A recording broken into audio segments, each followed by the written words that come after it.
إن الحمد لله نحمده ونستعينه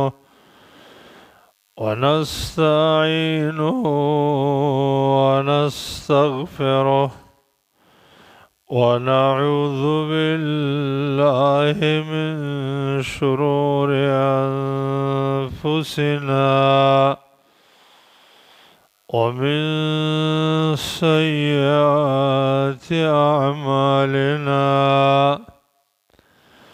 من يهده الله فلا مضل له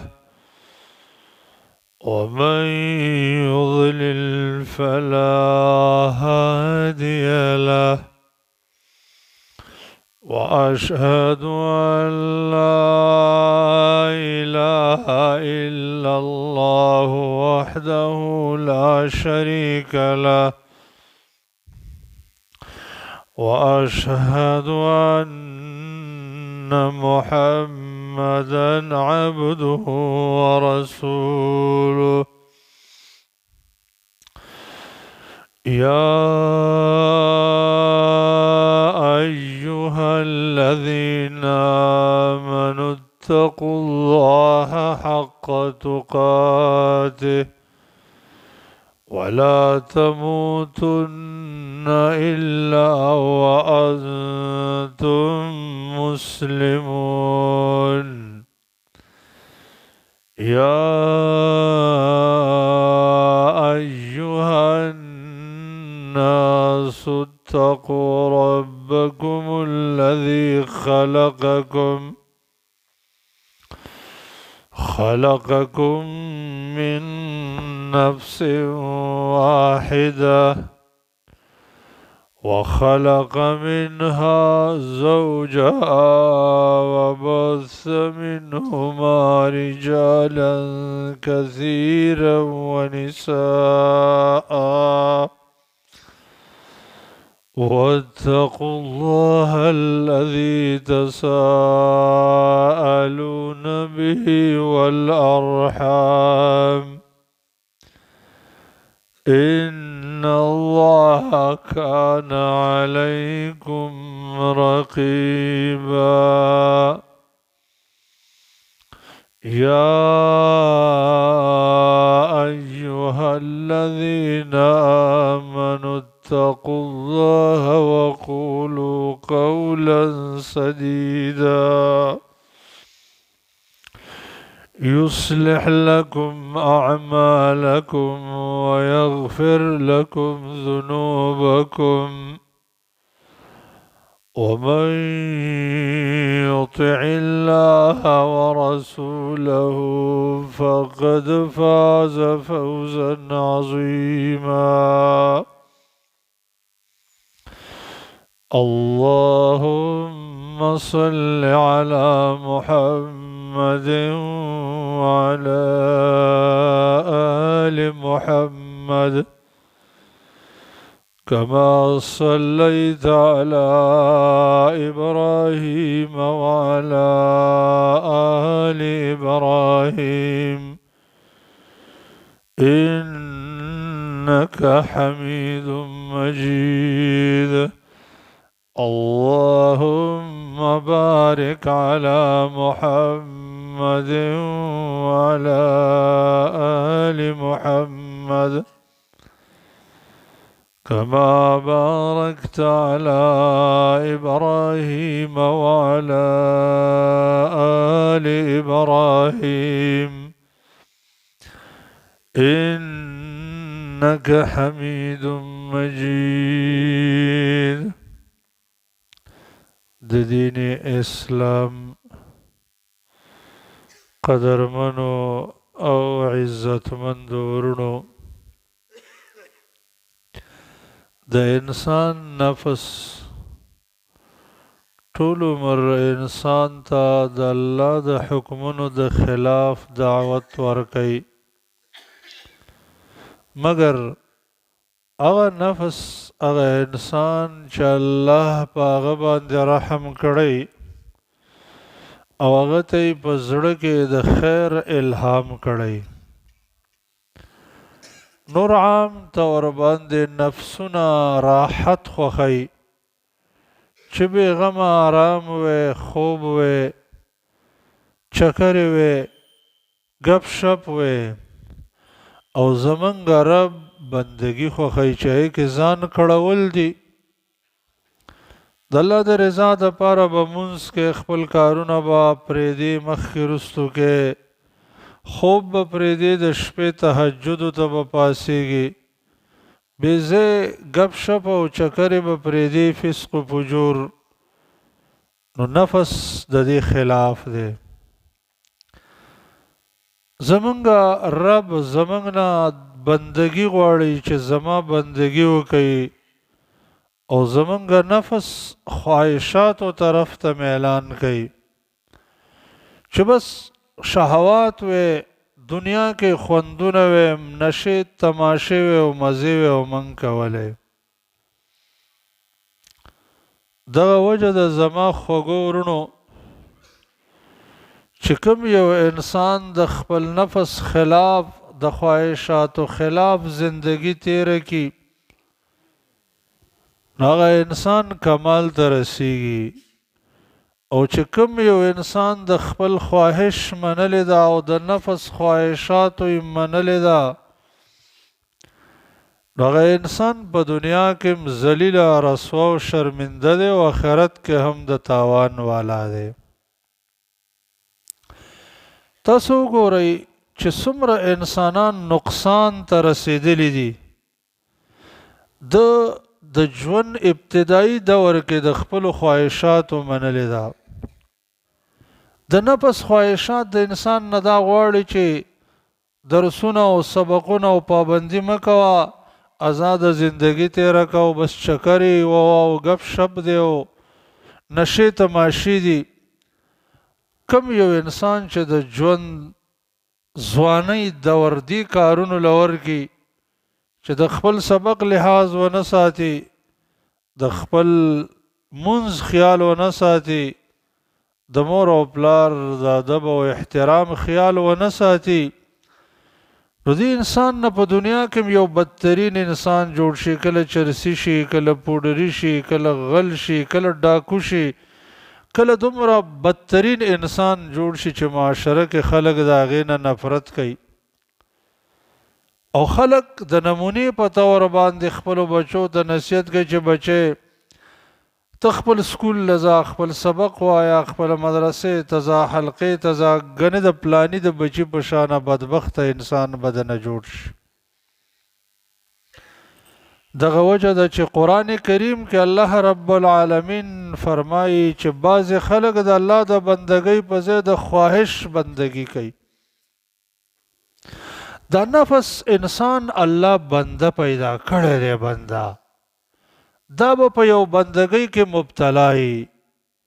که د اعلی ذات رب العالمین بندگی وکړه، دنیا کې هم د سکون او اطمینان زندگی، د عزت زندگی، او په آخرت کې کامیابی.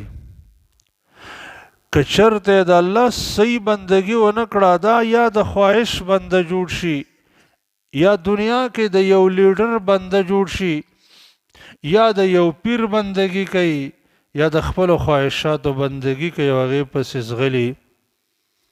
لکه څنګه چې امام ابن قیم رحمه الله ذکر کوي د هغې بدترینو خلکو په باره کې چې هغې د خواهش بندگی کوي، فرمایي وی هربوا من الرق الذي خلقوا له فبلؤ برق النفس والشیطان. بعضې خلک دي چې الله کمې بندګۍ له پیدا کړي، هغه بندګي ونه کړه، نو الله د شیطان په بندګۍ کې مبتلا کړل او یا د نفس په بندګۍ کې اخته کړل. نن هم موږ د یو جلیل القدر صحابي سیرت ویو چې هغه د ژوند په آخرنۍ لحظاتو کې خپل نفس ته خطاب کوي او نفس ته وایي چې نفسه دا جنت ولې بد ګڼې؟ د الله په نوم قسم در کوم چې په خوښه دی جنت ته راشه، که نه په زور دی راولم. او بیا هغه د الله په نوم باندې قرباني وکړه او د شهادت جام نوش کو.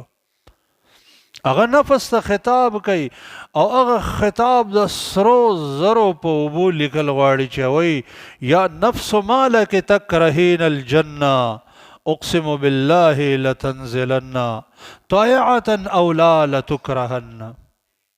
ای نفس د جنت ولی بدګنی د الله په نوم د قسم کوم په خپل خوخه جنت ته ورځه او د میدان د جهاد تراشه غنی په زور دی راوالما. چې دا غي نوم د عبد الله ابن رواحه رضی الله تعالی عنه. عبد الله ابن رواحه رضی الله تعالی عنه د مدینه الطیبه د سردارانو نه د خزرج قبیله د سردارانو نه یو سردارو او ډیر ادیب او یو شاعر انسانو. دا شعر او شاعری دغه وخت اعلی علم هم داو. خلق چې به تول کویل پلانې ښه شاعر دی، لکه مخکې به خلق ویل پلانې یو جرګمار سړی دی یا پلانې چې دی هغه خلور سړی دی، په جواب کې چاته پاتې راغلی نه دی. دا شاعر شعر و شاعري د هغه دور کمال و د هغه دور علم هم دا و. کله چې نبی کریم صلی الله علیه وسلم مبعوث شو او د انصار او صحابه کرامو په لیلة العقبه کې د هغې سره بیعت کو، اویا کسانو یو په هغه اویاو کسانو کې د عبدالله ابن رواحه رضی الله تعالی عنه چې د الله رب العالمین د رسول سره بیعت وکړو په اسلام مشرف شو. او د کله نه چې د په اسلام سی مشرف شو نو د خپل ټول کوششونه، خپل جبه، خپل غشي، خپل توري د الله د دین د دفاع دپاره استعمال کړل. ځکه دا موږ له چې کوم صلاحیتونه الله راکړي دي دا د الله دي او د الله امانت دی. که د الله د حکم مطابق هم استعمال کړل موږ د دې نعمت شکر ادا کو، او که دا نعمت هم راواخست او د الله د حکم خلاف هم استعمال کو نو موږ تباه و برباد شو. لکه یو انسان له الله مال او دولت ورکړی دی، که دا مال راوالی او د الله د بندګۍ کې استعمال کې د الله کور کې ولګوي، مسکین باندې ولګوي، یتیم باندې ولګوي، د خیر په کارونو کې ولګوي، دا په دې امتحان کې کامیاب شو. او که دا د الله نعمت راوالی او د الله د حکم خلاف استعمال کې فسق و فجور، دا انسان ناکام شي. نو د اسلام په دفاع کې د خپل توره هم استعمالوله او خپل ژبه به هم استعمالوله. د الله د نبی صلی الله علیه وسلم په مدح کې یو شعر ویلی دی چې صحیح البخاری کې امام بخاری رحمه الله نقل کړي او د الله نبی د هغې صفت کړی دی چې شاعران خو اکثر د خواهشاتو خبرې کوي او د دې زنانو خبرې کوي، د فسق و فجور خبرې کوي، خو زمونږ یو ملګری دی چې هغه د فسق و فجور خبرې نه کوي، هغه د حق خبرې کوي. ځکه د الله د نبی په باره کې دا شعر ویلی دی چې وفینا رسول الله يتلو كتابه إذا انشق معروف من الفجر ساطع يبيت يجأفي جنبه عن فراشه إذا استثقلت بالمشركين المضاجع. پمون کې د الله رسول دی، د هغې د کمال صفت دا دی چې د الله کتاب لولي. دا د نبوت راز دی. چا چې د قرآن سره تعلق قائم کو، د الله د نبی دریش کاله جدوجهد چې د کم مقصد د پاره کړی و چې د الله وحی خلکو ته رسول، رسول هم دې ته وایي چې د الله پیغام خلکو ته ورسو. دا ډېر کمالي خلک دي زما خوږو ورونو چې هغوی په ژوند کې د قرآن د پاره څه ناڅه ټیم شته، او څومره چې د قرآن نه څوک لرې وي دومره د انسان د کمالاتو نه لرې دی، د خیرونو نه لرې، د برکتونو نه لرې او د رحمتونو نه لرې دی. بیا فرمایي چې دا په داسې حالت کې شپه تېروي چې د خپل بدن د بسترې نه جدا کړی ځکه الله ته ولاړ وي. د الله نبی به دومره اوږده تهجد کول چې قدمونه مبارک یې وپړسېدل، پوندې به یې وچاودلې. ورته ویلی شو چې ای د الله رسوله، تا ته خو الله مخکني او رستوني ګناهونه معاف کړي دي، ته ولې دومره ځان په عذابې؟ هغه وفرمیل چې کله الله په ما دومره غټ نعمت کړی دی نو زه به د الله شکرګزار بنده نه جوړېږم. نبی کریم صلی الله علیه وسلم د عبدالله ابن رواحه رضی الله عنه ډیر زیات مناقب دي او د الله رب العالمین نه ډیر یریدونکی انسان و. یو ورځ د خپلې بیبي سره ناست و، ایستی وژړل، بیبي م ورسره په ژړا شوه. د خپلې بیبي نه پوښتنه وکړه، ویل تا ولې وژړل؟ ویل تا وژړل؟ ما تا سره وژړل. ویل ما ته د الله د کتاب یو آیت را یادېږي چې الله فرمایي وَإِن مِّنكُمْ إِلَّا وَارِدُهَا كَانَ عَلَى رَبِّكَ حَتْمًا مَّقْضِيًّا ثُمَّ نُنَجِّي الَّذِينَ اتَّقَوْا وَنَذَرُ الظَّالِمِينَ فِيهَا جِثِيًّا. دا هر انسان د انسانانو نه به یو ځل جهنم ته داخلیږي. بیا که یو انسان کې د تقوا صفت وي تی وځي به او که نه پاتې کېږي به. نو ما ته دا آیت را یادېږي چې هر یو انسان به جهنم لځي. نو جهنم خو معمولی عذاب نه دی که نه، د دې جهنم یو بړاس چې ټولې دنیا ته وشي په ټولې دنیا زندگی ترخه کوي. او بیته د جهنم نه د وتلو دپاره ډېر قوي شرط لګېدلی دی چې ثم ننجي الذین اتقوا ونظر الظالمین فیها جثیا. بیا به تقوا والا چې د الله د حکمونو پابندي کوي دا خلک به ترې وباسو. نو پته نه لګي چې زه به پکې پاتې کېږم او که ترې وځم به. دې خبرې زه وجړولم. د آیت کې دوه تفسیر دي. یو دا دی چې د جهنم په دې ملا باندې یو پل پروت دی چې هغې ته صراط وایي. دا ټول انسانان به په دې پل یو ځلې ورپورې وځي. دا ورود دا دی. او دویم تفسیر هم دا دی چې ټول انسانان به یو ځل جهنم ته داخلیږي. نیکانو انسانانو باندې به الله جهنم بردن و سلامن کړي، هغوی ته به ضرر ونه رسوي. او فاسقان او فاجران بیا به ترې وځي او فاسقان فاجران به پکې ایسار شي. دا نیکان چې ورځي دا د عبرت دپاره ورځي، دا داسې ورځي لکه یو تماشې له چې سړی ورځي. او بیا به دوی ته دا جنت ډیر زیات قدرمني چې الله د داسې د عذاب کور نه د خلاص کو جنت مستحق شو. نو تاسو وګورئ زما خوږو وروڼو د ژوند د الله په بندګۍ کې تیر کړی و او بیا ورته جهنم رایاد شو ویې ژړل. زمونږ او ستاسو ژوند اکثره حصه په ګناهونو کې تیریږي. اکثره یا د غیبت دی یا بهتان دی یا کنځلې دي یا زورول دي د مسلمان یا بد اخلاقی ده یا بدترین صفات دي. زما خوږو وروڼو زمونږ او ستاسو معاشره کې داسې بدترین ګناهونه کیږي که نه دومره بدترین چې هغه چاته ګناه نه ښکاري او هغه د جهنم د تلو سبب دی که نه. چې یو په هغې کې دا بد اخلاقي ده. د عام د پښتنو معاشره کې خلق نر انسان هغه ته وایي چې بل ته څنګه سپکې سپورې خبرې وکړي او څوک په سینه کې ووایي او څوک د ځان نه وځوروي او کنځل ورته وکړي.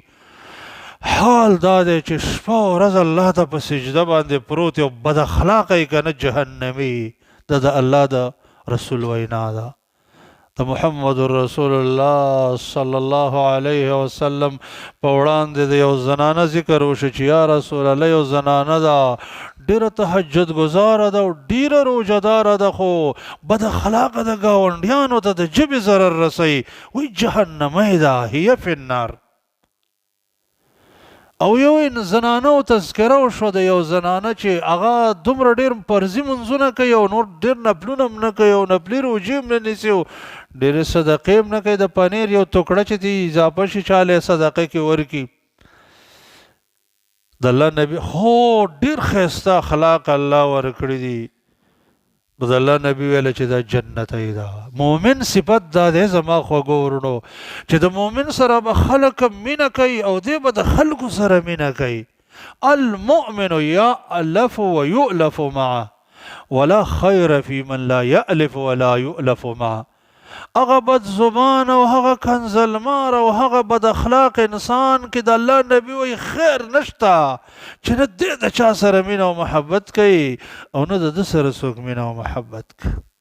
والله العظیم ډېره جنتی زندگی د هغه انسان چې الله ښایسته اخلاق ورکړي که نو خوش اخلاق انسان هر سړی و چې په دې سر مې ګرځولی او ډېره بدترینه زندگی دا ترخه زندگی دا دغه انسان چې هغه بد اخلاق وي چې کور کې د خپله بیبي تنګوي بچي تنګوي ګاونډي تنګوي معاشرت تنګوي او داسې نور. څومره ښکلی نعمت دی څومره ښکلی عبادت دی اخلاق او زمونږ په معاشره کې خلک پروا نه لري. حال دا دی عملونه چې د قیامت په ورځ باندې تلل کېږي ډېر دروند څیز پکې اخلاق دی. الله دې زمونږ اخلاق برابر کړي. نو زما قدرمنو عزتمند ورونو عبدالله ابن رواحه رضی الله عنه هغه د الله د نبي نه ډېره قوي دفاع کوله ډېره قوي او د کفارو په خلاف ډېر تیز و ډېر تیز انسان.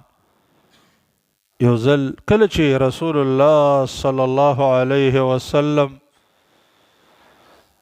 د حدیبیې په کال باندې د کفارو سره صلح وکړه او صلح کې دا و چې کال له به عمرې ته راځئ. نو دې کال له چې عمرې ته روانو د الله د نبي مخې ته روان دی او یو شعر وایي خلوا بني الكفار عن سبيله اليوم نضربكم على تنزيله ضربا يزيل الهام عن مقيله.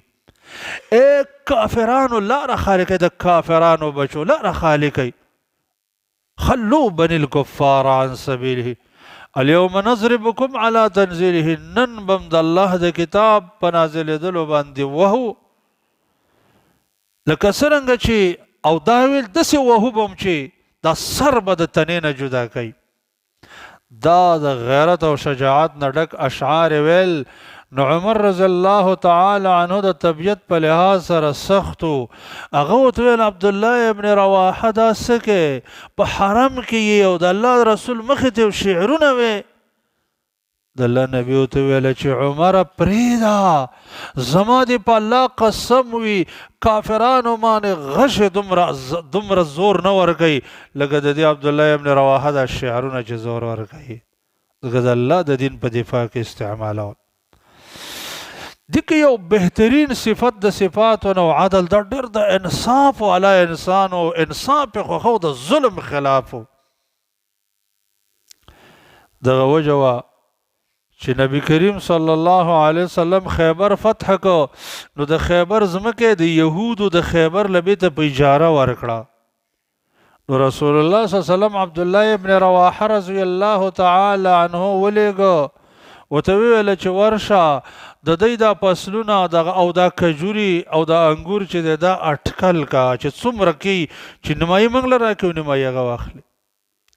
د چې کله ورغلی او هغه یې اټکل کول یهودو هغې ته رشوت پیش کول مطلب چې لږ کم اټکل ولګئ. عبدالله ابن رواحه رضی الله تعالی عنه ته ویل چې زما دې په الله قسم وي په مخ د ځمکه ما ته د محمد رسول الله وسلم نه بل څوک محبوب نشته او په مخ د ځمکه ما ته ستاسو نه څوک مبغوض نشته خو د هغه محبت او ستاسو بغض په ما به باعث په دې نشي چې زه د انصاف خلاف خبره وکم. هغه راته ګران دی او تاسو راته په دنیا کې مبغوض ترین خلک یاستئ خو زه به انصاف کوم د انصاف خلاف خبره نه کوم د عدل خلاف خبره نه کوم. یهودو ورته ویل چې اسمانونه او ځمکه په دې عدل باندې قایم دي. څه مطلب یعنې چې تر څو په مخ د ځمکه انصاف کېږي که نه عدل هغه دنیا الله نه ورانوي. د عدل هغه څه دی چې په دې جوړ راځي او ظلم هغه څه دی چې په هغې توړ راځي. کم کور کې چې انصاف وي دا کور به وران نشي. کمې کورنۍ کې چې انصاف وي دا کورنۍ به ختمه نشي. کم کلي کې چې انصاف وي دا کلی به کم ملک کې چې انصاف وي دغه ملک به قایم او دایم. کم کور کې چې ظلم وي د دې ظلم په وجه دا کور تباه کېږي د دې کور اتفاق به پاتې نشي. کم کلي کې چې ظلم وي کم ملک کې چې ظلم وي دا باقي په بقا نه کوي. دغه وجه ده چې شیخ الاسلام ابن تیمیه رحمه الله فرمایي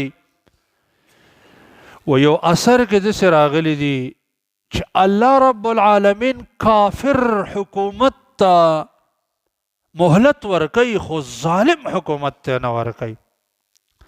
اینه که یو حکومت وی کفر کوي، کفر د کفر سزا به الله قیامت کې ورکوي، خو دنیا کې هغه ته صبر کوي، دنیا کې هغه له سزا نه ورکوي. او که کم یو قوم ظالم وي ولو که مسلمان وي الله یې تباه کوي. ځکه ظلم هغه بدترین جرم دی چې الله موږ ته اعلان کوي چې یا ایها الناس انی حرمت الظلم علی نفسی وجعلته بینکم محرما فلا تظالموا. اے خلکو دا ظلم ما په ځان حرام کړی دی، الله وایي ستاسو تر مابین مې حرام ګرځولی دی، ظلم مه کوه. هر کار چې کې مخکې سوچ وکړه چې الله خو به مې پرې راونه نیسي. نن خو ته زورور، ته قوت لرې، ته طاقت لرې، خو ګوره ستا په سر یو بل زورور ذات شته دی چې هغه پوښتنه کوي. یو ذره درته الله نه معاف کوي. ظلم په بنده ظلم یو ذره م الله نه معاف کوي. نو عبدالله ابن رواحه ورته ویله چې زه په انصاف باندې راغلی یم. عبدالله ابن رواحه رضی الله تعالی عنه هغه دومره جلیل القدر صحابي دی، دومره لوی عظمت الشان والا صحابي دی چې داغه زندگی د الله په بندګۍ کې تیره شوې ده. د ابو الدرداء رضی الله تعالی عنه فرمایي وایي موږ په یو سفر کې د الله د نبي سره وو او ډېره سخته ګرمي وه، جهاد ته وتلي دي، مسافر هم دي، دومره سخته ګرمي وه چې د سوري به نور څه شی نه و. نو موږ به دا لاس په دې سر باندې داسې ونیو چې دا سر هم د لمر نه بچ. په موږ کې یو د الله رسول روجو او یو عبدالله ابن رواحه رضی الله عنه روجو، بل څوک پکې روجه نه و، صرف دا دوه کسان په موږ کې روجو.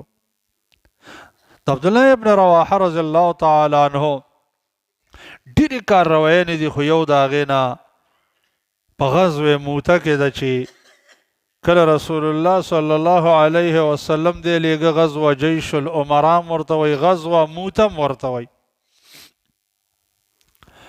نو نبی علیہ السلام وفرمایل چې دا زید ابن حارثه رضی الله عنه به امیر وي که دا شهید شو، بیا به جعفر رضی الله عنه امیر وي که دا شهید شو، بیا به عبدالله ابن رواحه رضی الله عنه امیر وي که دا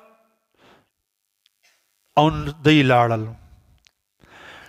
چې کله دی لاړ نو دوی ته پته ولګېدله چې کفار په دی چې خبر شو نو د دوی مقابلې ته 2 لاکه فوج راویسته. دی 3,000 کسانو، 3,000 2 لاکه فوج د دې مقابلې ته راویست.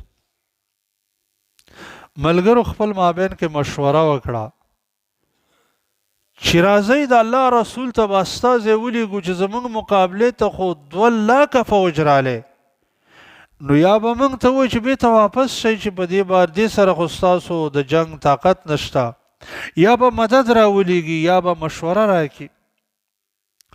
عبدالله ابن رواحه رضی الله تعالی عنه پاڅېدو او خلکو ته بیان وکړ. په بیان کې دا ویل چې ای خلکو، موږ د کفارو سره په عدد نه جنګیږو نه په اسلحه جنګیږو، ځکه نفري هم د کفارو ډیره ده، اسلحې ساز و سامان هم د هغوی سره ډیر دی. موږ د کفارو سره په دې دین جنګیږو، په دې حق جنګیږو، د الله په مدد جنګیږو، راځئ د الله نه مدد وغواړو او یو د 2 خوشحالینو انتظار به کوو، یا شهادت دی یا فتح و نصرت دی. که الله کامیاب کړو فتح و نصرت به رالی، او که شهیدان شو دا څه موږ مطلوب دی.